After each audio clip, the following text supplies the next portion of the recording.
A cada episódio da temporada 2 de X-Men 97, os mistérios envolvendo Gambit, o Cavaleiro da Morte e o Apocalipse aumentam cada vez mais. Mas o que aconteceu com o Apocalipse no final do episódio 7 da temporada 2 de X-Men 97?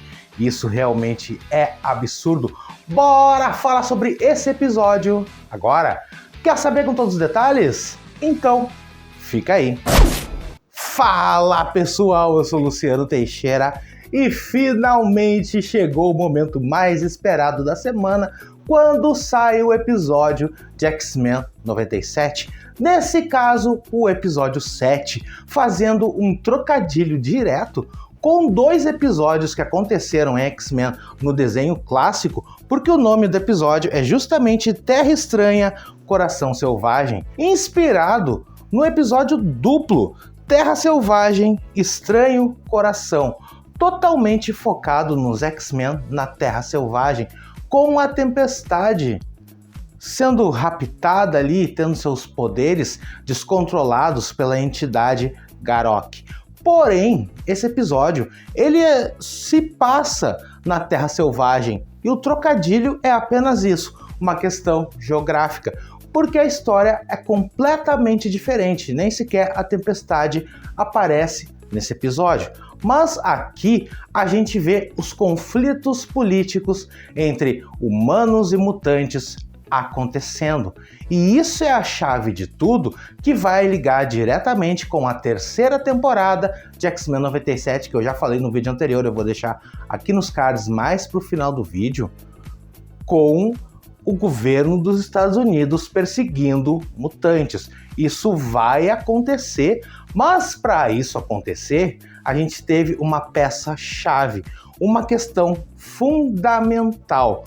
Antes de eu falar sobre isso, a gente começa o episódio com um flashback do Colossus com sua irmã Illyana, a magia, durante justamente o massacre de Genosha, onde ela morre, e isso é fundamental para que o Colossus se una aos acólitos, que eu vou falar daqui a pouco. Isso é um pouquinho diferente em relação aos quadrinhos, porque a Illyana nos quadrinhos morre com o vírus legado, e ele segue, o Colossus, o Magneto, se juntando aos acólitos. Nesse caso, nós não temos o Magneto, mas nós temos os seguidores do Magneto, que tratam ele como uma espécie messiânica e até distorcem as ideias do Magneto. E esses acólitos aparecem agora, justamente no comício de Graydon Creed para presidente dos Estados Unidos, um dos caras que mais odeia mutantes no mundo, se candidatando a presidente, tendo bastante apoio. Mas algo importantíssimo acontece ali. Os acólitos chegam, invadem o local com o Colossus junto, com o Exodus aqui se tornando o líder dos acólitos e não o Fabian Cortez. Lembrando que o Fabian Cortez ele se tornou o receptáculo do Apocalipse lá na última temporada da série original. Então agora o líder dos acólitos é justamente o Exodus. Eles capturam o Graydon Creed. Isso vai gerar uma crise absurda com o governo dos Estados Unidos, a Corporação X e entre humanos e mutantes. Valerie Cooper com a X-Factor que está fazendo esse intermédio entre governo e Corporação X, Professor Xavier. Mas o rapto do Graydon Creed vai gerar realmente o caos entre humanos e mutantes. Só que aí nós temos um pequeno detalhe. Graydon Creed, filho da Mística com dentes de sabre. Ele nos quadrinhos foi abandonado pelos dois, justamente por não ser um mutante. Se ele é filho da Mística, ele é irmão justamente do Noturno. Sim, meio-irmão por parte de mãe. Então, o episódio vai focar muito no Noturno e nessa relação, porque eles são irmãos, completamente diferentes, mas irmãos. E aí que a gente vê a Terra Selvagem finalmente porque é lá a base dos acólitos.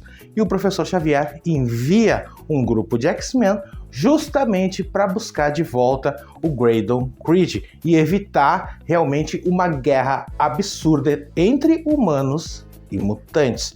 O caos vai começar a se estabelecer, então essa equipe vai lá e é recepcionada justamente pelo Colossus. Antes eles são atingidos por mísseis, eles ficam sem poderes justamente por causa de uma torre do Senhor Sinistro que também aparece lá na série clássica dos X-Men. E isso inibe os poderes dos X-Men. A equipe se divide e alguns acabam encontrando os acólitos, né? O próprio Colossus recepciona. Eles são levados para lá e encontram o Creed. Até então eles estão conversando numa boa, tem uma tensão ali, etc. Até o líder Exodus, mutante nível ômega, aparecer. E ele quer destruir o Graydon Creed. Só que o Noturno acaba propondo uma ideia, ele tem umas conversas bem reflexivas ali sobre essa questão de mutantes, de humanos, propõe um julgamento. Esse julgamento quem vai julgar e coordenar ali é o Colossus, que é o cara mais entre as duas equipes ali, né? Então tem ali uma conversa, tem toda uma questão do Creed ter sido abandonado pela mãe, ser maltratado pelo Dentes de Sabre e não se tornar um mutante. Isso fez dele um cara completamente complexado. E ele pegou a frustração que ele tinha nos seus pais para transformar em ódio anti-mutante. E isso é muito interessante, porque depois disso, o Exodus acaba com esse tal de julgamento aí e acaba atacando o próprio Colossus. Então os X-Men aparecem, o Bishop e a Polaris, que estavam separados, conseguem chegar, eles tiram aquele bloqueador de poderes do Senhor Sinistro, e aí começa uma batalha realmente entre X-Men e os acólitos. Basicamente é isso, um confronto entre Noturno e Exodus. Só que o Graydon Creed não subestime esse cara ser um imbecil completo, né? Ele acaba atirando no Exodus. Se matou o Exodus, eu não sei, porque é um mutante mega poderoso, ele cai ali como se estivesse morto. Então o Noturno leva ele para outro lugar, coloca no meio do gelo e a conversa entre eles ali é absurda. E aí a gente vê realmente o Noturno perdendo completamente a consciência de tudo, né? No meio disso, o que conecta os X-Men com o Colossus é justamente as perdas que aconteceram sobre Genosha, né? O Colossus perdeu a sua irmã, Illyana e etc. Então tem toda essa questão aí que une os dois. Depois que tudo é resolvido, o governo encontra o Creed no meio da geleira, o Colossus se junta à equipe dos X-Men. E isso é absurdo, isso é uma das melhores coisas do episódio. Esse episódio basicamente termina aí até a cena final. Cena final impactante, absurda, deixando ainda mais dúvidas sobre o que está acontecendo com o Gambit, o Cavaleiro da Morte, e com o Apocalipse. O que aconteceu com o Apocalipse? Porque depois de sumirem por vários episódios, a X-Force do Cable aparece justamente naquele local onde estava o Apocalipse, onde ele transformou o Gambit no Cavaleiro da Morte.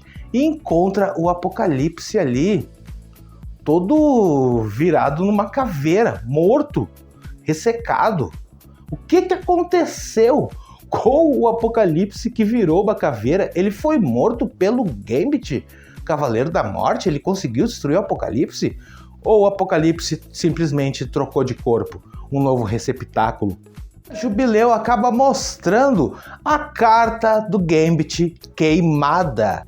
O que aconteceu, eu ainda não sei, mas assim que tiver mais informações, eu vou trazer aqui, depois vai ter mais vídeo analisando esse final que é extremamente chocante E assim que tiver mais informações, eu trago aqui. Então, se você está acompanhando e é fã dos X-Men, assim como eu, já coloca aqui nos comentários Hype X-Men 97, se inscreve no canal, ativa o sininho, deixa aquele like para não perder nenhum detalhe. Tudo de X-Men 97 você encontra aqui. Eu vou deixar aqui na tela a playlist completa e mais um vídeo falando tudo sobre X-Men 97, temporada 2. Até mais!